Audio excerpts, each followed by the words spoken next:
Hello there, welcome back to my channel, and if you're new here, hi, I'm Damsey and you're absolutely welcome to this crystal amazing community. Thank you so much for clicking on this video, and I promise you guys that at the end of this video your coming here will be worth it, because in today's video I want to share with you guys the 3 things that I believe should be known and confirmed by every man and woman who is looking to go into a long-term romantic relationship, or you've just decided to spend the rest of your life with this significant other that you found, before officially or unofficially entering the romantic relationship with the person.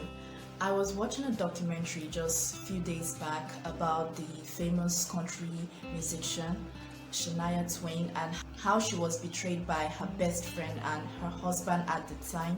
And I remember something that she said in an interview with Oprah, which really stuck with me. There was a time that I felt quite angry that I had spent 14 years in a marriage. 14 years of my prime years, I sort of felt, you know? From how I could remember it, she said that I could not believe, I was angry that I had spent 14 years of my prime time, guys, prime time, in that marriage. And it really touched me in a way that I started to think about some of the celebrity relationships that have been broken over the years, over things that were not as serious. That made me think back to so many relationships in the past, including my relationship, including Hollywood, Nollywood relationships, where like certain heartbreaks could have been avoided, but then it was not.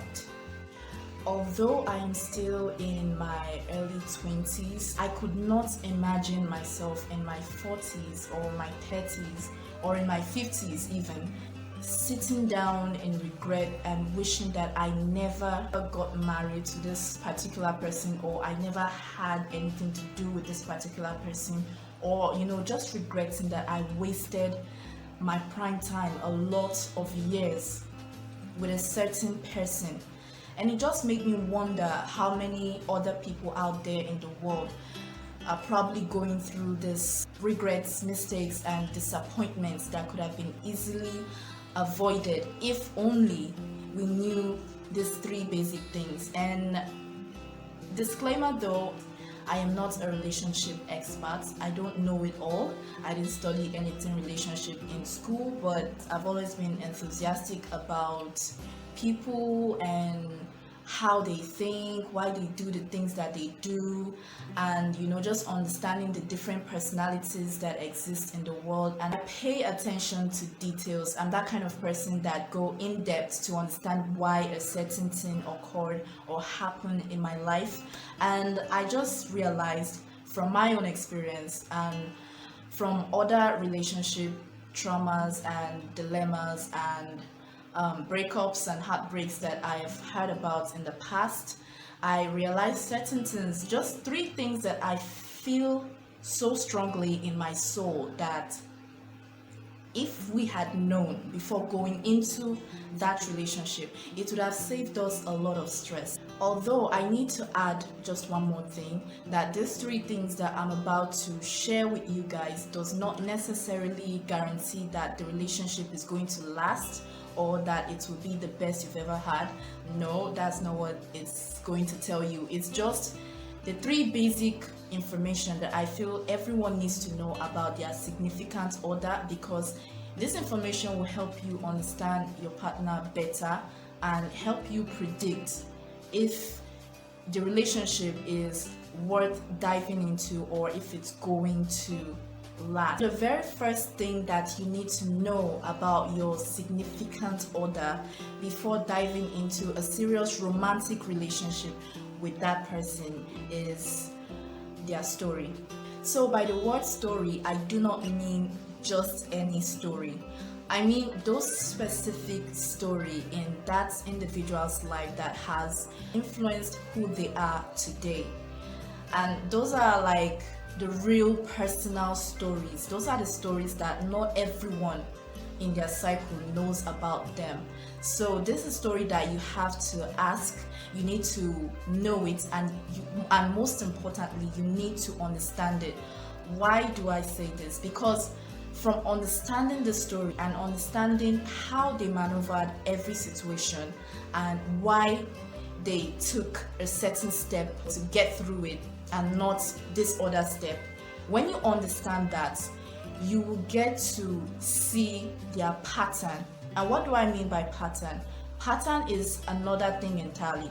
You get to see the kind of person that they repeatedly are. And this is what defines their pattern. This is what defines the pattern at which they think, the pattern at which they deal with certain problems that are bound to happen in every type of relationship. If you find out that that person has a history of dealing with, certain issues in a certain specific particular way, that information reveals the person's pattern. For instance, if she is fond of giving up on the relationship when little complications start to come up, or he likes to seek satisfaction from other women because he cannot stay a month away from his girlfriend, this means that he could have a commitment issue. And this also means that him seeking satisfaction from other women is his way of coping with long distance problems. And there is a pattern there, especially if it's something that has happened more than twice. And the truth is, nobody wants to dedicate their prime time or the most significant part of their life or the rest of their life to someone who is likely going to walk out on them when the relationship gets a little sour or bitter and or complicated. So the second thing you need to know about your significant other is their habits. I cannot stress this enough, because every human being that exists in the world today is a creature of habits, repeated patterns, repeated activities that they keep doing, and habits is what makes the man. Here is the thing, habits is a huge chunk of determining factor of the kind of person that your current significant other is going to be in 10, 15, 20 years from now. And you do not want to let those bad habits that they currently or constantly repeat slip past you, because when you ignore it, it will definitely affect you and it will come back to bite you. Now, here is the tricky thing. Habits and patterns are two different factors. Although very small, they look very minor, they don't look so major, but they are very, very, very important. They are similar, but they are actually quite different. The major difference between these two is that habits can be more obvious depending on how much you pay attention to your significant other. Meanwhile, patterns are not as obvious as habits. Patterns can only be noticed when you know the person's story and you have an investigative mindset towards listening to their story. And what I mean by an investigative mindset is that you just don't listen to the story just to listen to the story. You listen to the story so that you can understand the why and the intention, and you just want to get into the person's head and really understand why they did a certain thing that they did. And you're just all in to understand the pattern, to see through this person's eyes, to see who they really are, and to see their patterns and what they may likely repeat in the future. That is what I mean by investigative mindset. And secondly, habits are done within short periods consistently. That is, if you pay attention on a daily basis, you don't have to wait very long to see the habits that a particular individual has in their life. But a pattern is not something that is done within short periods. That is why you need to really know their story and you need to understand it, because you can only see a pattern when that certain similar situation occurs in their life. That is when you see their pattern, how they maneuver that problem, how they get themselves out of that problem, how they think through that problem. And this only occurs when that that similar problem occurs. So habits and patterns are different. You need to understand that. So the third thing you need to know about your significant other is their values and belief systems. So a relationship, right, is kind of like starting a partnership program with a brand or a company or someone in business. Now we're talking business world, right?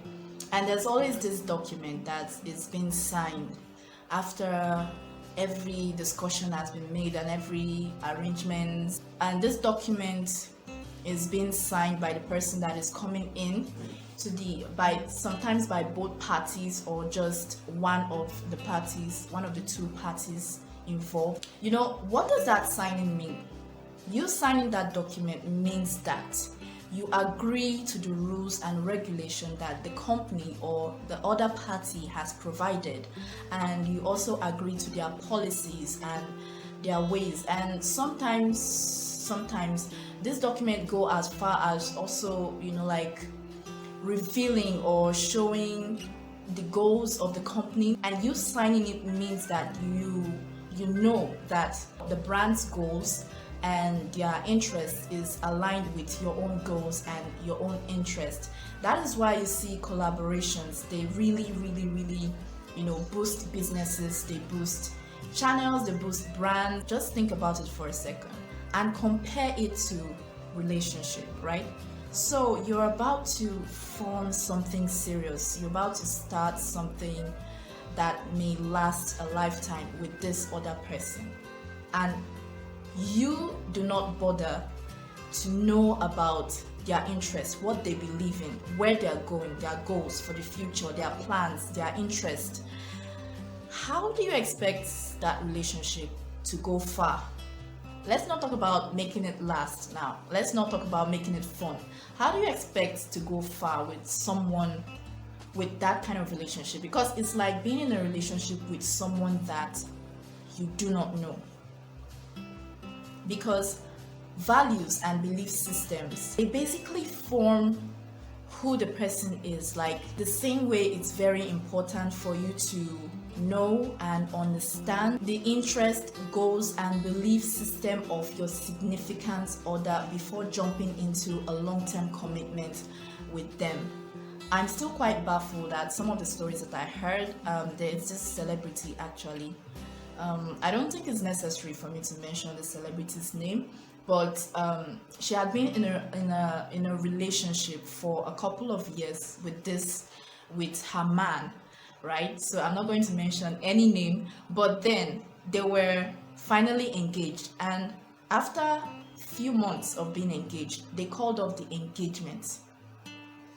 And because of my likeness for that celebrity, I decided to like research to understand the story behind why they called it off, because I really thought they were perfect for each other. And to my greatest surprise, I discovered that the breakup was as a result of one of the two parties now, one of them not wanting to have children. And that was what led to the calling off of the engagements. And I just sat down and I wondered, like, you're dating someone for years and it finally got to the time to say that I do, and all these years of dating this person, you did not know that they do not want children. How can you not know that? How can you not know? It's such a basic thing. And I feel this is as a result of, you know, neglecting some of these small things that contributes to future disappointments and even heartbreaks at the end of the day. Like, how can you not know that they do not want children? These are things that you should know before forming something real with someone, so as to avoid regrets and breakups at the end of the day. I want you to do me a quick favor, right? If you know you enjoyed this video and you like videos like this, please kindly let me know in the comment section down below. Or if you don't have anything to comment, that's okay, that's totally fine. You can just give me a thumbs up, or you can also share this video with your friends and families and anyone that you know or feel needs to see this video. Also, do not forget to subscribe to my channel and turn on the bell notification so that you can always be the first to know whenever I post a new video. And okay, thank you so much for joining me once again, and I'll see you in my next video. Bye.